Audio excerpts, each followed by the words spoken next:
एक बार प्रयागराज में माह के महीने में एक बहुत बड़ा गंगा स्नान का मुहूर्त निकला। दूर दूर से लाखों लोग उस गंगा स्नान के लिए आ रहे थे।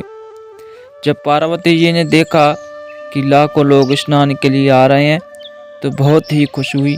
उन्होंने कहा, महाराज, इतने सारे लोग आपके भक्त हैं, यह तो बहुत ही खुशी की बात है। यह सुन के शिव जी हंस पड़े और पार्वती जी से बोले कि तुम सोच रही हो कि ये सारे मेरे भक्त हैं, यह बात सत्य नहीं है। लाखों में कोई एक ही मेरा भक्त निकलेगा और सब तो तमाशा देखने के लिए आए हैं, गंगा स्नान करने के लिए नहीं आए हैं। इन लोगों में बहुत ही कम लोग होंगे जो सच्चे मन से गंगा स्नान करने आए हों।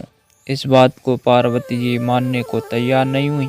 अंत में शिव जी ने कहा कि तुम चाहो तो पार्वती परीक्षा कर सकती हो, किसकी बात सच्ची है। मैं जैसा कहता हूँ वैसा तुम करो। जब पार्वती जी मान गई तो शिव जी ने एक कोढ़ी आदमी का रूप धारण कर लिया और पार्वती जी ने एक बहुत सुंदर स्त्री का रूप धारण करके गहने पहनकर वे दोनों सड़क के किनारे बैठ गए, जहाँ सब लोग आने जाने का रास्ता था। शिव जी ने पार्वती जी से कह दिया कि गंगा स्नान करके जो लोग आ रहे हैं तुम उनसे बोलो, जो सच्चे मन से गंगा जल में स्नान करके आया है वह मेरे पति के ऊपर गंगा जल के छींटे मारे तो उससे उसका कोढ़ी शरीर दूर हो जाएगा। पार्वती जी ने स्नान करके आते लोगों से ऐसा कहने को शुरू कर दिया तो कई लोगों ने उनकी अनसुनी कर दी। कई लोग उनसे गंदी हंसी मजाक करके चले गए और कई उनसे कहते हैं कि तुम अपने पति को छोड़कर हमारे साथ चलो, हम तुमको खाना, कपड़ा और हर तरह का आराम देंगे। कई लोग आए, सब कुछ न कुछ कहकर चले जाते, परंतु कोई ऐसा व्यक्ति नहीं आया जो गंगा जल के छींटे शिव जी के ऊपर कोढ़ी शरीर पर छिड़क दे। पार्वती सबसे याचना करती नहीं और ऐसी करते करते दोपहर हो गए। तब शिव जी ने पार्वती जी से कहा कि देखो, मैंने ठीक कहा था ना।